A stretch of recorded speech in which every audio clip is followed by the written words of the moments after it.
কি ব্যাপার? নেন, আপনি নেন। কেন? আপনি নেন, ইন্ট্রো দেন। আপনি দেন ভাই। আপসেট নাকি ভাই? তা আপসেট না, মরক্কোর সাথে মানে জিততে পারলো না, ড্র করলো, এটা কোনো ব্যাপার? মানে হইলো কিছু? এইটা কোনো আপসেট না ভাই। আপনি এখনই যদি আপসেট হয়ে যায় তাহলে পরে জিতবেন কেমনে? জিততে হলে এক্সামিনেশন কমপ্লিট করতে হলে তো জোশ থাকতে হবে। নেন, ইন্ট্রো দেন, দেন, দিয়ে ফেলেন। আর্জেন্টিনার মতো জোশ লাগবে না? দিয়ে ফেলেন, আমরা জিতছি। দিলাম তেলে, 2022-এ। দিলাম তেলে। করেন। একটা ড্র হয়েছে তো কি হয়েছে, সুযোগ আছে এখনো ব্রাজিলের ঘুরে দাঁড়ানোর, আর সেই ঘুরে দাঁড়ানোর গল্প নিয়ে আমরা আবারও হাজির। রেডিও ভূমির বিশ্বকাপ নিয়ে আয়োজন, স্বাগত জানাচ্ছি ডি বক্সে।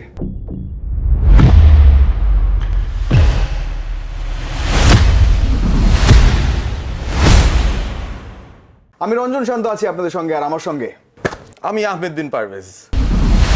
আমি ভাবছিলাম আপনি বলবেন আমি বিশিষ্ট Argentine fan.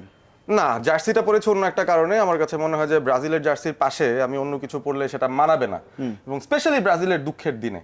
Unfortunately Brazil match জিততে পারে নাই, তবে যে আপসেট আপনি হওয়ার কথা বলছেন, ব্রাজিল ফ্যানরা অনেকে আপসেট হয়েছে। রিয়েল আপসেটটা অবশ্য সেটা ছিল না।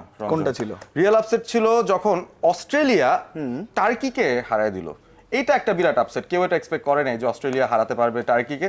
সো ওইটাই বিরাট বড় আপসেট আমার কাছে অন্তত মনে হয়। একেবারেই, কিন্তু আপসেট না হলেও ব্রাজিলের ম্যাচ দিয়ে শুরুটা করতে হবে ডি বক্সটা, কারণ ব্রাজিল শুরু করে দিয়েছে বিশ্বকাপ। মরক্কো বরাবরই ভালো টিম ছিল অন্তত গত বিশ্বকাপের পর, এবং র্যাঙ্কিংও খুব একটা এগিয়ে পিছিয়ে ছিল না। শুরু থেকে তারা ম্যাচেও এগিয়ে ছিল, ডমিনেট করেছে। প্রথম দিকে 10 মিনিট পর্যন্ত তো পুরোপুরি নাভিশ্বাসের অবস্থা ব্রাজিল, এবং শেষ পর্যন্ত গোলটা খেয়েই গেল 21-এ। তবে আবারও যে ভিনির কামব্যাক, সব মিলিয়ে ব্রাজিল তারপরও কি গোল দিয়ে জিততে পারতো না সেখান থেকে?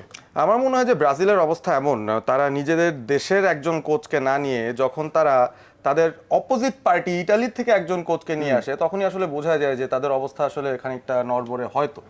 কিন্তু গত ওয়ার্ল্ড কাপের রেফারেন্স থেকে আমরা বলতেই পারি যে প্রথম ম্যাচ ড্র কিংবা হার সেটা ম্যাটার করে না, কারণ আর্জেন্টিনার এখানে যে তৃতীয় তারাটা যুক্ত হয়েছে সেটা কিন্তু এই প্রথম ম্যাচে সৌদির কাছে হারার পর। সুতরাং দুঃখ পাওয়ার কিছু নাই। ভাই, আপনি 3টা তারা নিয়ে শুধু তৃতীয় তৃতীয় করেন, আমরা তো 5 এতবার বলি না। আপনি কি 4-এ যেতে চান? 4-এরও কিন্তু একটা গল্প আছে। 4-এর গল্পটা কি? ওই যে 22 জন খেলে ফুটবল, জিতে যায় জার্মানি, তাদের তো 4টা তারা। জার্মানিরও কিন্তু খেলা আছে। বাট জার্মানির অদ্ভুত ব্যাপারটা হচ্ছে তারা একটা বুড়া টিম, বা বুড়া বলবো না, আমি বলবো যে তারা একটা এক্সপিরিয়েন্স টিম, পুরানা টিম, কিন্তু তাদের কোচ, তার বয়স মাত্র 38, ইয়াংগেস্ট কোচ এবারের ওয়ার্ল্ড কাপে।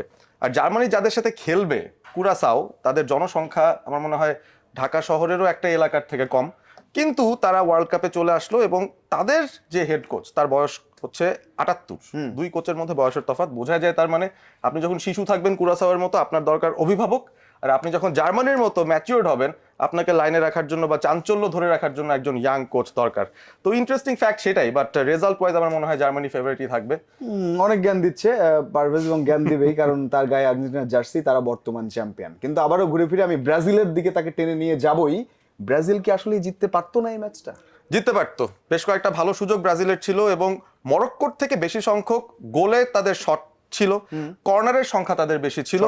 তবে দিন শেষে আমার মনে হয় মরক্কোর ফুটবলটা দেখে বিশ্ব ফুটবলের যারা ফ্যান্স তারা খুবই বেশি ইন্সপায়ার্ড, এবং ব্রাজিলের এগেনস্টে এই ধরনের একটা ফাইট দেয়া তাদের জন্য একটা বিরাট ব্যাপার, ব্রাজিলের জন্য একটা কঠিন শিক্ষাও বটে।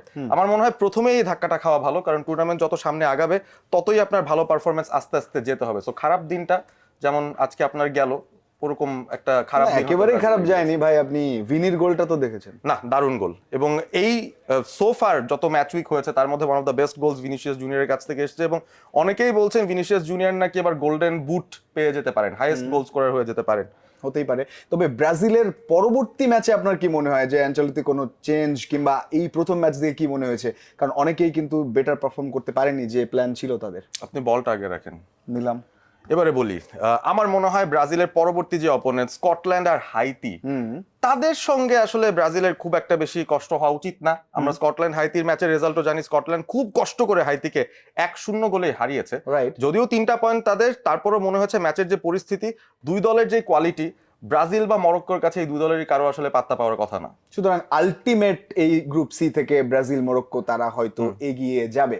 কিন্তু ম্যাচ তো আরো একটা হয়েছে, আপনি একটু টাচ দিয়ে গিয়েছিলেন, অস্ট্রেলিয়া ওদিকে এভাবে ম্যাচ জিতে গেল ডমিনেট করে। হ্যাঁ, এবং তাদের এমন একজন গোল দিয়েছেন, সাধারণত অস্ট্রেলিয়াতে আপনি কৃষ্ণাঙ্গ খেলোয়াড় পাবেন না, বাট এরকম একজন সুপারস্টার গোল দিয়েছেন, এবং সেখানে অস্ট্রেলিয়া ক্লিন শিট রেখেছে, যেটা কিনা অন্য অনেক দলই কিন্তু করতে পারেনি। ব্রাজিলের মতো দল, মানে আপনারা গোলও খেয়ে গেছেন, কিন্তু অস্ট্রেলিয়া কিন্তু গোল খায়নি। সৌদি আরবের কাছে খাননি?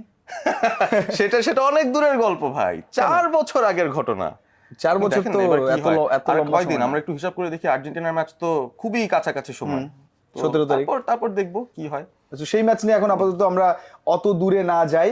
তবে হ্যাঁ, মানে অস্ট্রেলিয়া যে ধরনের সারপ্রাইজ দিয়েছে, এরকম সারপ্রাইজ কিন্তু অনেকেই দিতে পারে। আমরা কুরাসাওয়ের কথা বলছিলাম, হয়তো গ্যারি লিনেকার সেই কোডটা পারভেজ বলেছে যে 22 জন 90 মিনিট ধরে খেলে, দিন শেষে আর ম্যাচ জিতে যায় জার্মানি।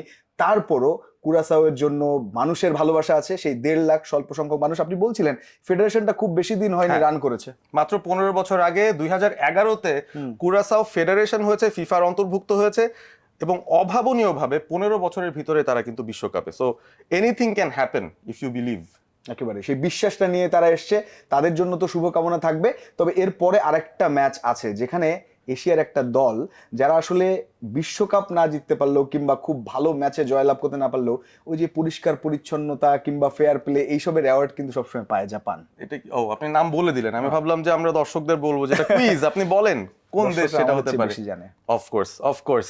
তবে জাপানের কথা যেহেতু বলছেনই, আমার এটাও বলতে হবে যে জাপান তাদের বড় কিছু তারকাদেরকে এই ওয়ার্ল্ড কাপের আগে হারিয়েছে। তাদের রেগুলার ক্যাপ্টেন এন্ডো, তিনি রিটায়ারমেন্টে চলে গেছেন, এতটাই দুঃখ পেয়েছেন ইনজুর্ড হয়ে যে ওয়ার্ল্ড কাপ খেলতে পারবেন না, তিনি আন্তর্জাতিক ফুটবল থেকে রিটায়ারমেন্টে চলে গেছেন। এবং এছাড়াও আরো কিছু খেলোয়াড় রয়েছেন যারা আসলে এই ওয়ার্ল্ড কাপে অংশগ্রহণ করতে পারছে না। তারপরও জাপান অনেক স্ট্রং টিম, এবং একটা বিষয়, জাপান এখনই চ্যাম্পিয়ন, এটা বলে দিতে পারি। কোনটা এটা তর্ক হতে পারে, বাট আমি এটা বলতে পারি যে জাপান অলরেডি চ্যাম্পিয়ন। কোন হিসেবে? সেটা হচ্ছে জার্সির ডিজাইনের হিসেবে। আমি ভেবেছিলাম এটা আমার মনে হয় one of the best selling jerseys এবারের ওয়ার্ল্ড কাপে জাপানের হোম কিটটা ব্লু কালারের। আপনারা যারা কিনেছেন আপনারা লাকি, আমি এখন বাজারে খুঁজেও পাচ্ছি না। আমি ভাবলাম যে আপনি বলবেন যে যারা কিনতে চান আমার সাথে যোগাযোগ করুন। না আমি বিশ্বকাপে জার্সির ব্যবসাটা করছেন না। না, এটাই আপনারা বাকি বিশ্ব আছে। চ্যাম্পিয়ন, আপনাদের তো আসলে এটা দরকার নেই। আপনাদের কাছে কাপ আছে, আপনাদের আসলে অনেক কিছুই আছে। তবে হ্যাঁ, জাপানের জার্সিটা অনেক বেশি ভালো হয়েছে। সুতরাং বলা যায় যে জাপান তারা মাঠের খেলায়ও ভালো করবে নিশ্চয়ই জার্সির মতো। ওদিকে ক্রিশ্চিয়ানো রোনালদো দেখলাম যে ভাবসাব নিয়ে তিনি ইউএসএ তে নেমেছেন, তারপর ট্রেনিংও করছেন, এবং তার দলে যে সুপারস্টার দিয়ে ভরা, তিনি আসলে ওই লাস্ট ডান্সটা রাঙিয়েই বোধহয় রাখতে চান। এবং ক্রিস্টিয়ানো রোনাল্ডোকে নিয়ে আসলে আমি কোনো এক এপিসোডে কথা বলবো কিনা জানি না।